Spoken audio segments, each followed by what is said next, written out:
waktunya di sela-sela kepadatan Keiman. Keiman mungkin tadi malam menyimak, tetapi ada beberapa hal tentang kitab Abnaul Imam. Versi Keiman itu kan sudah masyhur bahwa kitab itu adalah palsu itu aja kalau istilah Keiman. Kemudian kata Kiai Tengku Kori itu adalah asli, dan justru Keiman yang memberikan sebuah fatwa palsu itu menjadi tidak ilmiah. Ini silakan mungkin dari summary yang bisa Kiai sampaikan. Baik, Mas Yusuf, Dr. Haji Ribut Muda, Dr. Kiai Ubedillah Tamam. Assalamualaikum warahmatullahi wabarakatuh. Assalamualaikum warahmatullahi wabarakatuh. Tadi pemaparan dari Dr. Kiai Ubedillah dan Dr. Ribut. Dan terakhir itu Dr. Ribut mengatakan kalau tersambung ya tersambung. Kalau putus ya putus. Ya, sebenarnya kan itu sudah qat'i. Putusnya itu sudah qat'i dengan adanya tes DNA yang sudah dapat kita akses bersama, baik melalui kajian dari Dr. Sugeng Sugiarto maupun dari jurnal-jurnal ilmiah yang ada di dunia maya yang bisa kita akses melalui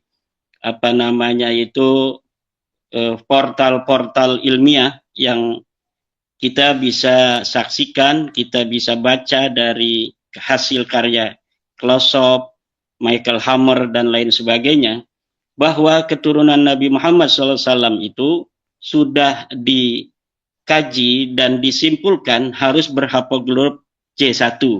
Sementara Balawi ini G.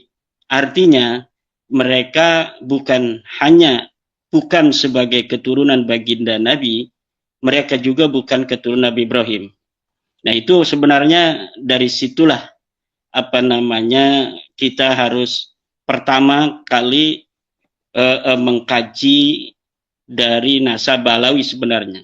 Sebenarnya Dr. Ribut, Dr. Kiai Ubed, ini nasab Balawi sudah tidak layak masuk dalam kajian historis, sudah tidak layak masuk dalam kajian filologis, sudah tidak layak masuk dalam kajian ilmu nasab.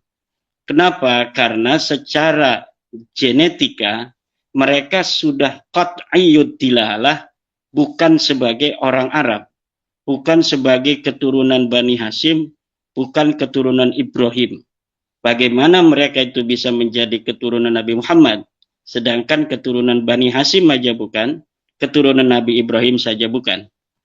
Tetapi diskursus ini harus terus menjadi perhatian publik.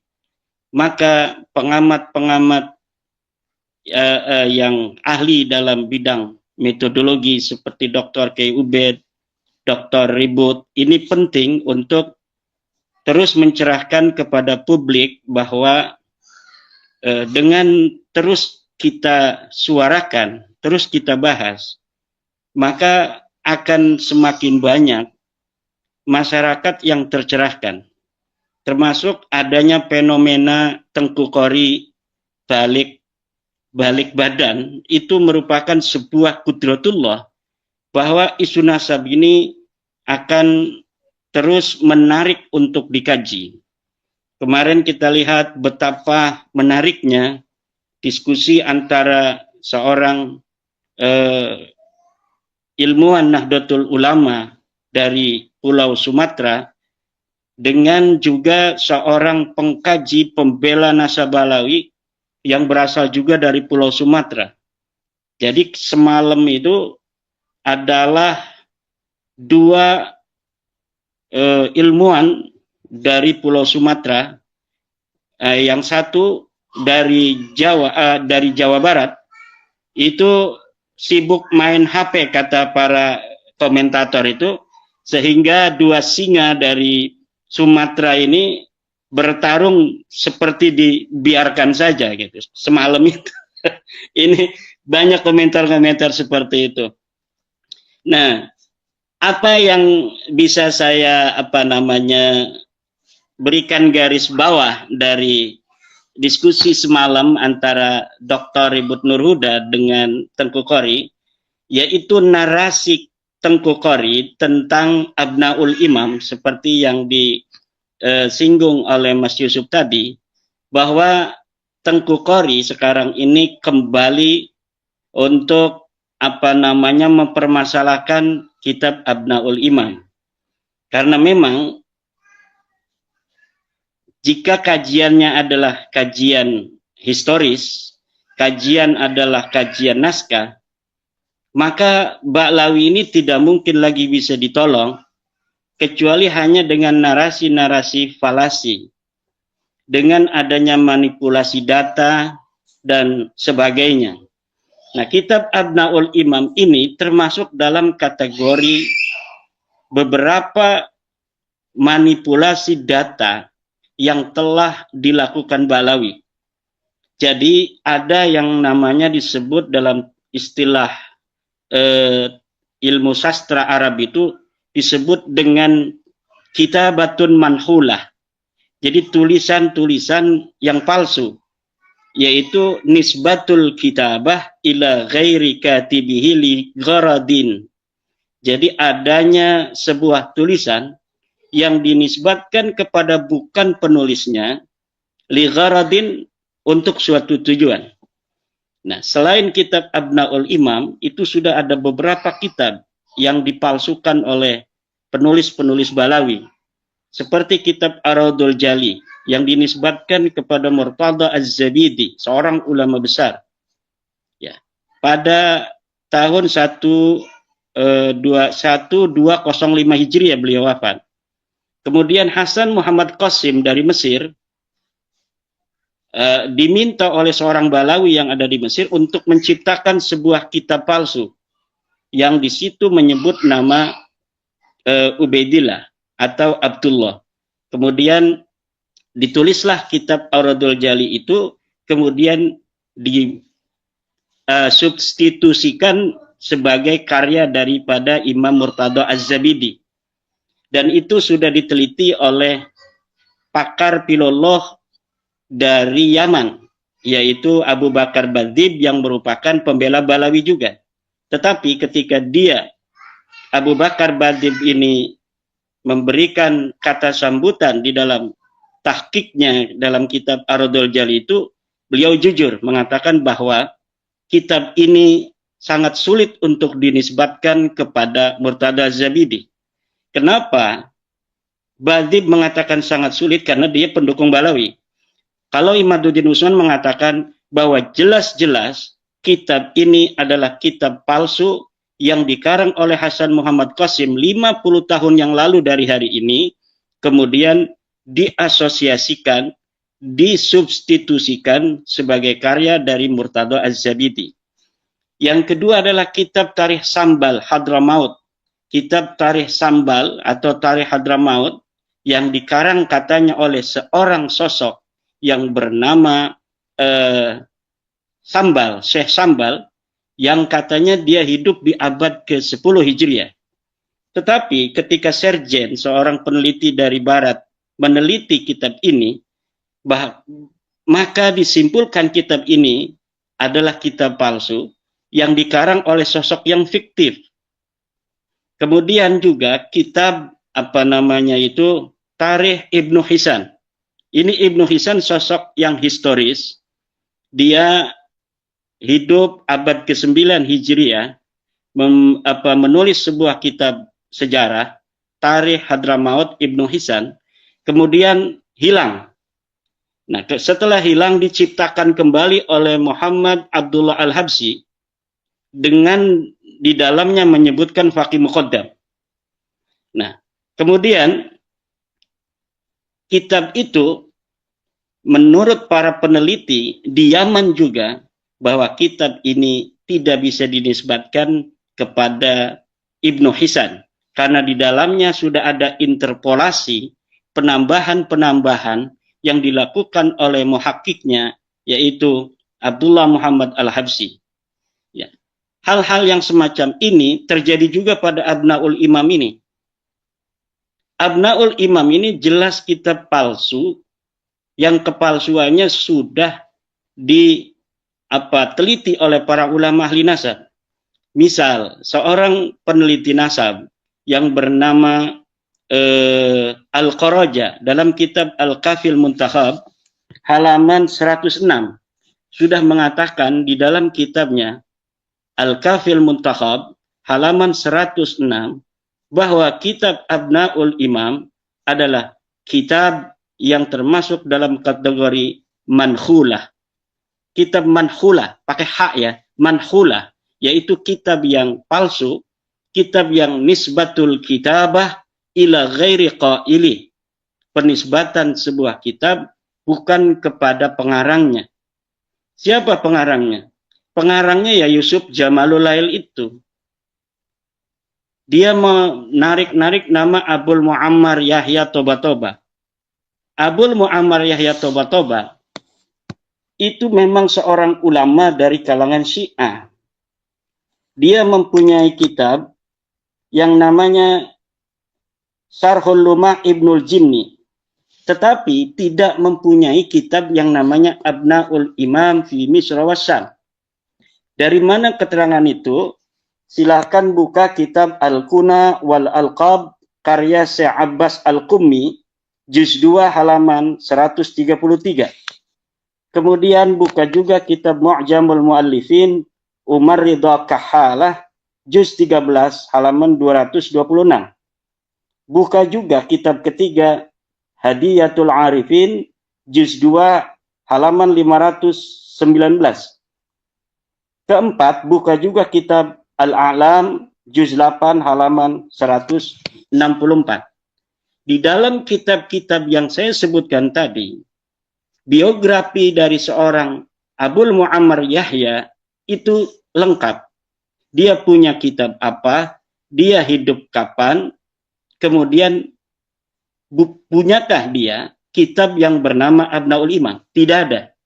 Tidak ada berita seorang Abul Muammar Yahya bin Toba-Toba mempunyai kitab yang bernama Kitab Abnaul Imam fi Misr wa Syam.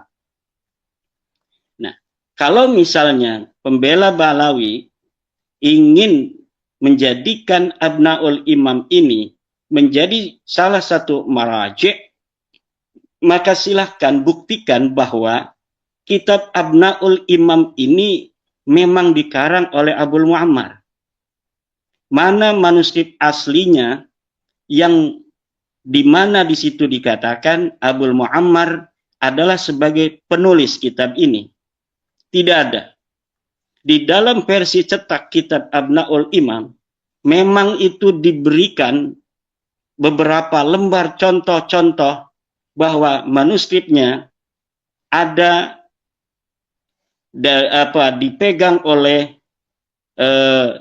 pentahkik, dan ini contoh-contoh manuskripnya diberikan 2 lembar atau 3 lembar. Tetapi saya melihat cara menulisnya itu cara menulis yang baru, walaupun dia legok-legokan seperti gaya khot-khot dari masa lalu. Kenapa? Karena memang praktik-praktik manipulatif dari kaum Ba'alawi ini, algoritmanya ini saya sudah tahu. Dari versi pentahkikan, dari bagaimana kitab-kitab manuskrip yang tidak dicetak, kemudian dijadikan maraji dalam perdebatan, hanya nama, ada yang seperti itu. Ada juga manuskrip yang diberikan kepada halayak, seperti manuskrip Al-Jawharus Safaf karya Al-Khatib. Nah, tetapi sebelumnya mereka itu harus memalsukan sebuah kitab masa lalu, seorang ulama terkenal, Qiladatun Nahar misalnya. Kemudian Qiladatun Nahar ini banyak mengutip kitab Al-Jawharus Safaf ini. Seakan-akan kitab Al-Jawharus Safaf karya Al-Khatib betul-betul pernah ada di masa lalu. Nah, jadi praktik-praktik manipulatif semacam itu, algoritmanya sudah nyata, terang benderang. Bahkan seorang Ba'dzib yang hari ini masih hidup, kalau misalnya Ba'lawi itu betul-betul mau membuktikan kebenaran nasabnya berdasarkan kebenaran, maka seorang Ba'dib yang sering datang ke Indonesia itu akan dipakai oleh Rabita Alawiyah untuk melawan saya. Dan saya yakin Ba'dib tidak mau. Karena Ba'dib lah yang mengatakan Salim bin Jin dan ini terkena penyakit melankolia, yang mengarang beberapa kitab-kitab yang diasosiasikan sebagai karangan abad ke-7 Hijriah oleh Ali bin Jadid, kitab Nasab, kitab Hadis, Al-Arba'un, kitab Al-Mawahib gitu. Tetapi ditulis oleh Salim bin Jindan. Kemudian diasosiasikan ulama masa lalu, tetapi kitab-kitab ini belum dicetak. Tetapi Rumel Abbas telah memberikan beberapa fotonya ketika di Rabita Alwiyah itu. Jadi sangat ketinggalan zaman apabila pembela Balawi semacam Tengku itu kembali menjadikan kitab Abnaul Imam ini sebagai sebuah dalil hujjah ketersambungan nasab Balawi. Karena jelas kitab ini kitab manhulah.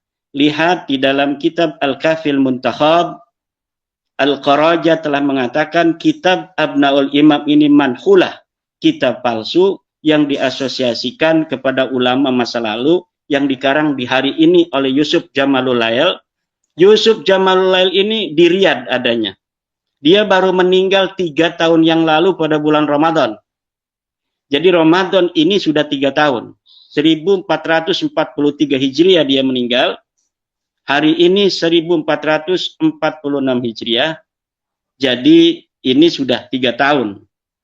Di manakah manuskrip Abnaul Imam setelah seorang Yusuf Jamalul Lail itu wafat? Tidak akan pernah ada yang bisa untuk menunjukkannya. Kenapa? Karena memang manuskrip itu tidak pernah ada. Itu tentang Abnaul Imam. Kemarin juga Tengku itu berusaha membongkar kekokohan Syajarah Al-Mubarakah dengan narasi falasi bahwa di dalam kitab Syajarah Mubarakah Syekh atau Imam Fakhruddin Ar-Razi mengatakan dia memberikan kitab ini mengijazahkan kepada Syarabsah. Kata Tengku, Syarabsah ini adalah orang yang hidup di abad ke-8. Bagaimana seorang yang hidup di abad ke-8 diberikan ijazah oleh seorang yang hidup di abad ke-6, 579 Hijriah, dikarang itu Syajarah Mubarakah dan wafat 604 Hijriah. Nah, ini adalah narasi falasi yang coba untuk mempengaruhi publik untuk meruntuhkan kekokohan Syajarah Al-Mubarakah. Bahwa seakan-akan Syajarah Mubarakah ini adalah kitab abad ke-8 atau ke-9. Seperti Rumel Abbas juga mengatakan bahwa kitab Syajarah Mubarakah ini adalah kitab karya Ibnu Inabah. Nah, itu adalah sebuah upaya-upaya sisa-sisa kekuatan untuk memberikan hiburan, memberi hiburan kepada Balawi dan kepada kibin-kibin Balawi itu agar mereka tidak terlalu terluka. Jadi Rumel Tengku ini mau membunuh dengan pelan-pelan gitu, jangan sek gitu mati, itu nggak lucu gitu. Maka saya sering mengatakan mereka ini orang-orang yang kejam, orang yang memberi harapan, tetapi mereka tidak menyelami psikologi manusia. Ketika seorang istri diiming-imingi akan diberikan kalung gitu, kemudian ketika menagih diomong lagi, insya Allah sebentar lagi abang ini bisnisnya mau meledak, sebentar lagi pada suka ini akan dapat hadiah 500 juta, nanti kita akan belikan gitu. Nah, terus saja begitu sampai harapan tidak pernah mati, tetapi selalu sedih karena setiap malam membayangkan kalung itu akan tiba. Begitulah Ba'lawi dan Kibin-Kibin itu dipermainkan oleh pembela-pembela yang mencari keuntungan agar mereka bisa untuk mendapatkan donasi dan lain sebagainya, seakan-akan mau mencari sesuatu yang bisa menyelamatkan mereka yang sudah koti ini, putus ini. Yang harus dilakukan menurut saya, Kiai Ubed, adalah membaca hijib-hijib as-sakron untuk merubah DNA mereka dari G menjadi DNA J1. Baru itu akan menyelamatkan. Kenapa? Masa ini masa modern. Jikapun mereka sanggup untuk mencari seorang ahli pemalsu manuskrip, baik dari sisi teks maupun dari sisi media teks, kertas yang memang setelah diuji itu masa lalu, tetapi mereka tidak akan bisa untuk merubah DNA mereka. Hari ini, siapa orang yang mengaku keturunan Nabi, namun haplogrupnya bukan J1, haplogrupnya L, atau haplogrupnya adalah G, maka mustahil dia keturunan Nabi, dan siapa yang mempercayainya adalah orang-orang yang berdosa yang harus bertobat kepada Allah Subhanahu wa Ta'ala. Nah, itu. Nah, bagaimana tentang syaraf sah itu?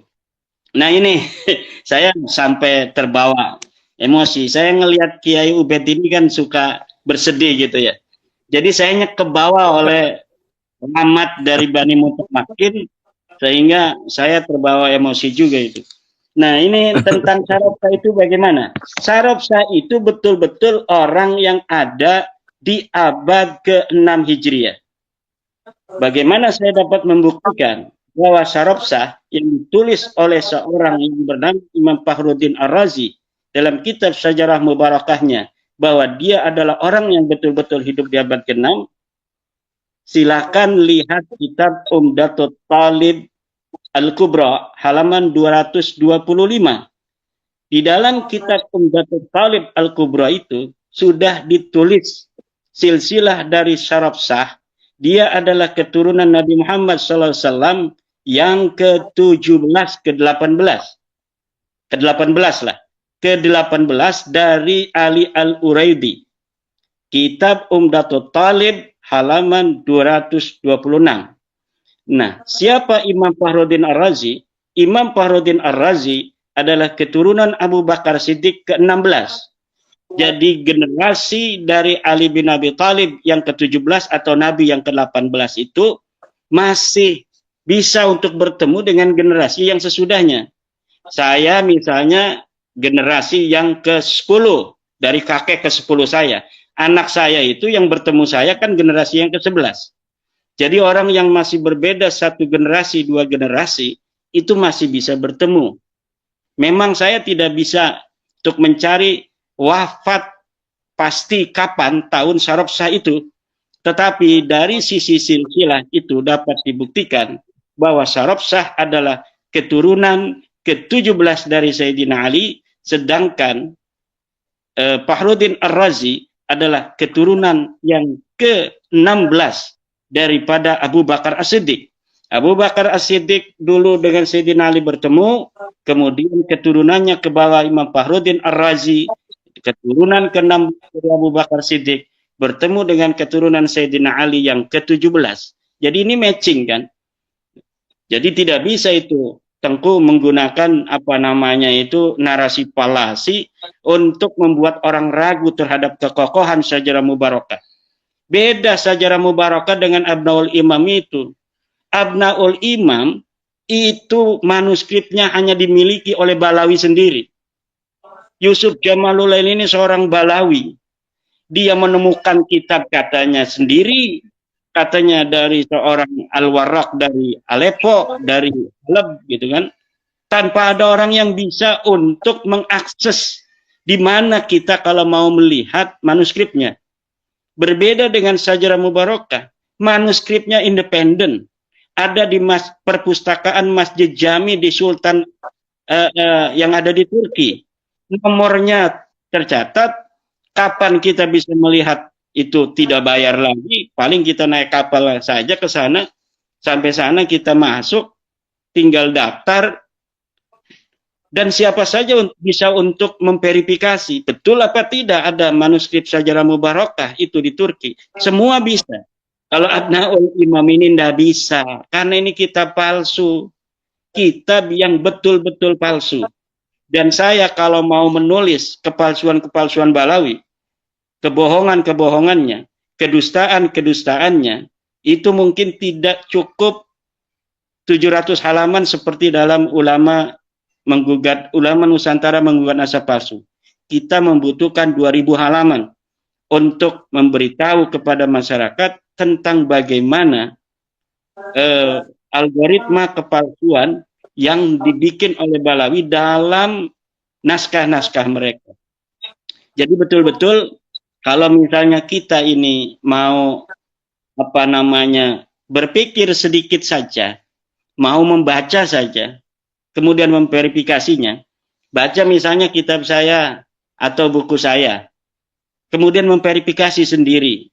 Ini omongan-omongan Kiai Imad ini betul enggak? Seperti yang tadi saya sebutkan itu. Umdatul Talib halaman 226, di situ ada nasab syaraf sah. Kemudian bisa untuk diteliti oleh kiai-kiai. Abul Muammar tidak mempunyai kitab Abnaul Imam, bisa diteliti. Silahkan buka dalam kitab Al-Kuna wal Alqab, kemudian dalam kitab Mu'jamul Mu'allifin, Hadiyatul Arifin, dalam kitab Al-A'lam Az-Zarkali, dan lain sebagainya. Bahwa Abul Muammar Toba-Toba ini betul-betul tidak mempunyai kitab Abnaul Imam fi Misra wa Syam. Ini kitab palsu, nggak ada sama sekali. Dia diambil dari ruang hampa.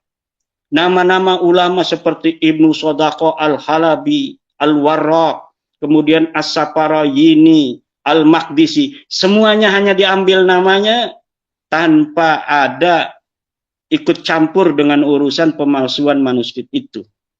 Nah, jika ingin membantah, maka pembela nasab Balawi harus menghadirkan manuskrip di mana Abnaul Imam itu dicetak. Jadi dia harus mengambil manuskripnya. Ini manuskripnya sesuai dengan versi cetaknya. Kalau tidak seperti itu, maka narasi dari Al-Qaraja, seorang ahli nasab yang telah mengarang kitab Al-Kafil Mutakhab, bahwa itu kitab manhulah, kitab palsu, betul. Bahwa Imaduddin Utsman yang mengatakan Abdul Imam adalah kitab kreasi manipulatif dari Balawi, betul. Sebelum ada yang mengatakan sebaliknya. Ya, demikian. Dan sebenarnya banyak sekali bagaimana kita bisa membuktikan Sajarah Mubarakah adalah kitab yang ada di abad ke-6 Hijriah, dan bahwa pengarangnya adalah seorang yang bernama Imam Fakhruddin Ar-Razi, seorang ahli sunnah wal jamaah dari madhab Syafi'i dan akidah ahli sunnah wal jamaah. Mungkin ini perlu dielaborasi oleh Kiai Dr. Ubed ini. Sementara demikian dari saya, Mas Yusuf. Dr. Ribut, terima kasih. Kemarin luar biasa ini, Dr. Ribut, untuk mengimbangi narasi palasi dari seorang Tengku Qori. Terima kasih. Iya, ini menarik.